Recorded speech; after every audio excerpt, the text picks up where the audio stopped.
If you want to permanently delete your TripAdvisor account, follow these straightforward steps to ensure your account is removed completely.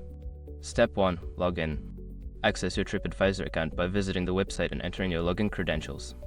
Make sure you are logged into the account you wish to delete. Step 2. Access account settings. Once logged in, navigate to your account settings. This can typically be found by clicking on your profile picture or username in the top right corner of the page. Step 3. Find the Delete Account option. In the Account Settings menu, look for an option related to account management or privacy settings. Here, you should find the option to delete your account.